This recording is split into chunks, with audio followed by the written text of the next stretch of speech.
Thank you very much. I just want to announce the stock market just hit another all-time high. That's the 81st time during a brief 1.5 years. And 401ks, likewise, they're at an all-time high. So millions and millions of people are benefiting from this incredible economy that we're creating. We're building right now a record number of plants, factories. Car companies are moving back, as you know. Honda announced, and Toyota announced they're moving in from Mexico. They're coming here. Numerous plants are coming in from Canada. They'll be announced shortly, but numerous plants are coming in to the United States from Canada. Also Japan, South Korea, and Germany. So we're doing things that nobody's ever done before. But the stock market just hit 81 times in a short 1.5 period. It's just hit its all-time high again. I want to congratulate Darlene Graham on her tremendous victory on Tuesday night. And she's sailing now. She's really doing great. She's still got to run against a radical left lunatic.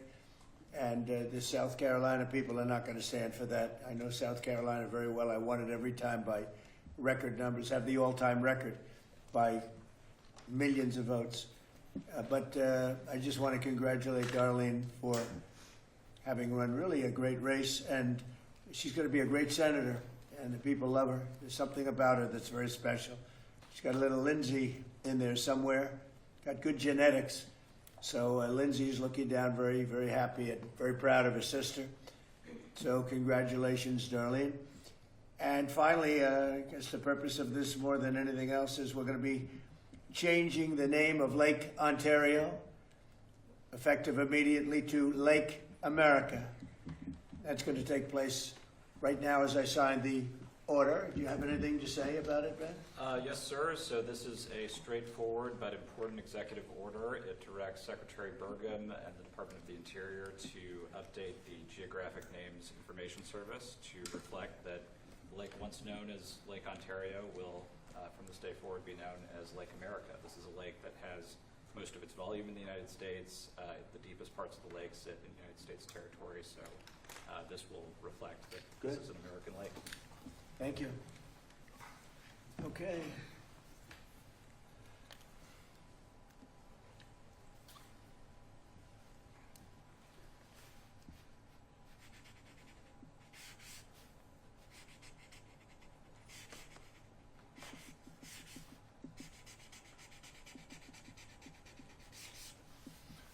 Okay.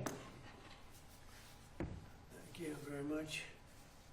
And we filed all the necessary papers, documents, everything else. We notified all of the various people that we have to notify.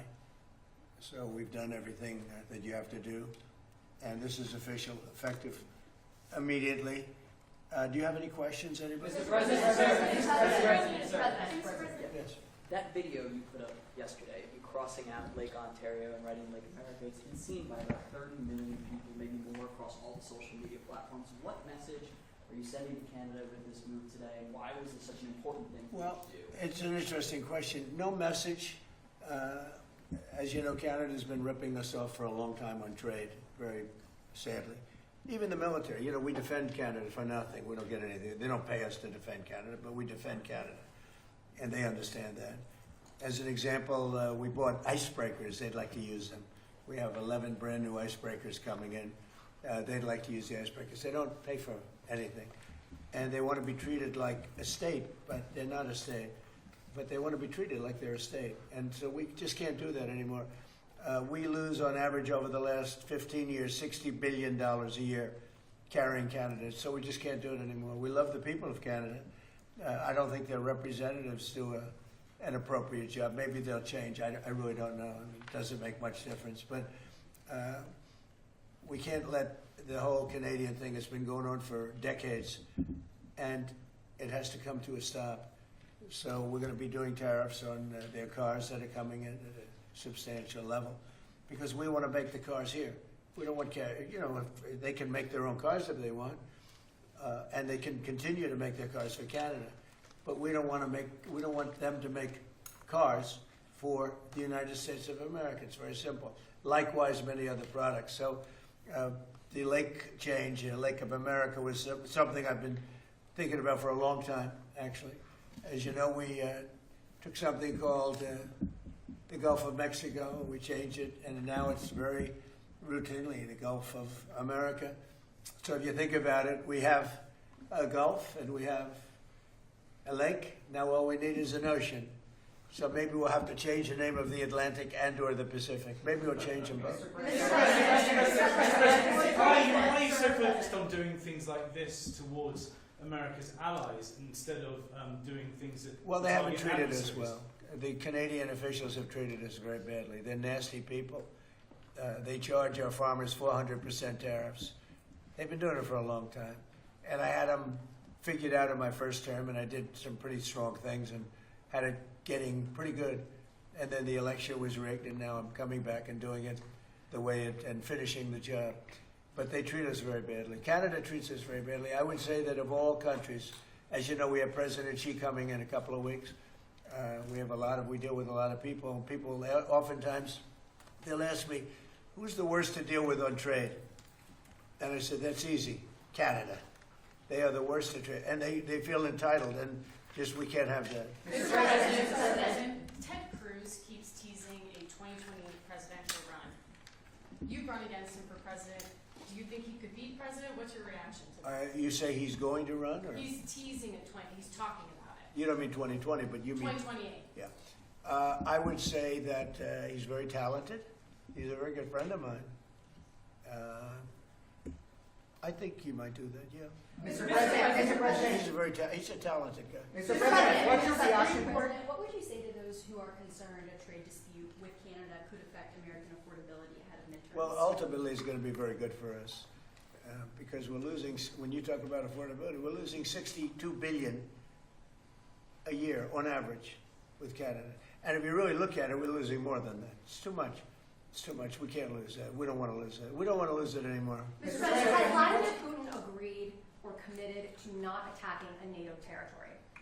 I've had good talks with him. He's not going to be attacking a NATO territory. Mr. President, what's your reaction to the The latest Supreme on the... Court earlier this week ruled on mail-in ballots, and there are states like North Carolina that have ballots that go out next week. How are states supposed to implement this? Well, they're in able time? to fit. North Carolina's great. It's a great place. I won it all 3 times. They do some mail-in ballots, but basically they ruled on the legitimacy and the way we want to make them legitimate. And it was a great ruling for the Republican Why Party. do you keep voting by mail, sir? You say it's a concern. deliver a warning to Russia not to attack NATO territory during his... Well, I don't want to comment on that, but they're not going to attack. Mr. President, what's your reaction to the Americans missing in Nepal? Oh, it's terrible. No, and we've called Nepal and we've offered any help that they need. You know, we have a very good relationship with Nepal, and that was a brutal, that was mud and water as a mixture. Nobody's ever seen anything quite like that. We're very powerful, strong, well-built buildings were wiped out like they were toothpicks. That's a terrible thing. No, we are sending aid, and we've spoken to the leadership, and we let them know anything they want we'll have. And there were 50, maybe 60 Americans over there. We haven't gotten the full list yet, but hopefully they're okay. But that looked like something that people will not be, somebody will be lost, unfortunately. Mr. President, there is reports that Vladimir Putin is meeting with the president of Iran to talk about a nuclear agreement next week. Is there concern in the administration, in the White House, No. that these countries aren't taking economic D-Day seriously, that they're going to continue doing business Oh, they're with doing Iran business, yeah. despite the No, warnings? Iran is right now, they're not paying their troops. They're in deep trouble. They have very little capacity. Last night we took 24 boats through the strait. We're taking them through all the time. I say it very openly. It doesn't mean we're finished with the military, but we are, the strait is open, as you know. The Strait of Hormuz is open. We have control and we have the blockade.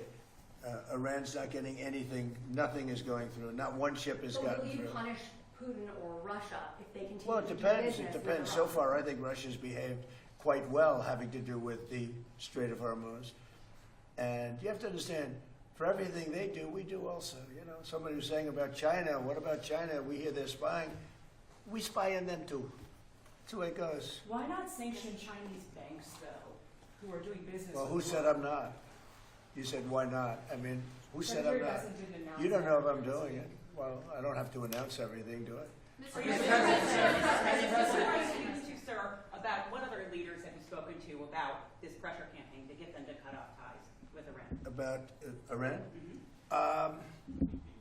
There's not a lot to speak to. We don't want to speak to them. We're not looking to meet or anything. The strait is open. We're taking a lot of boats. Millions and millions of barrels of oil are coming out of the strait every day. Other countries recognize that.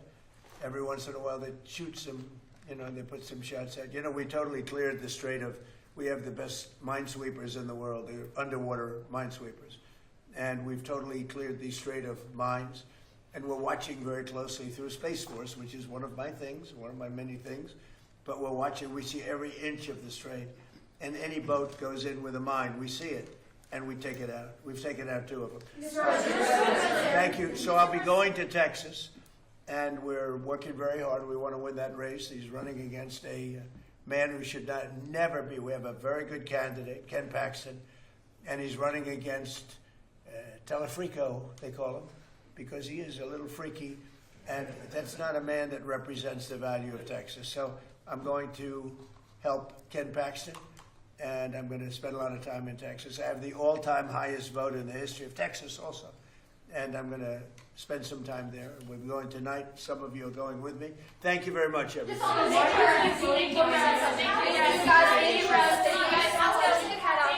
Thank you guys. Thank you.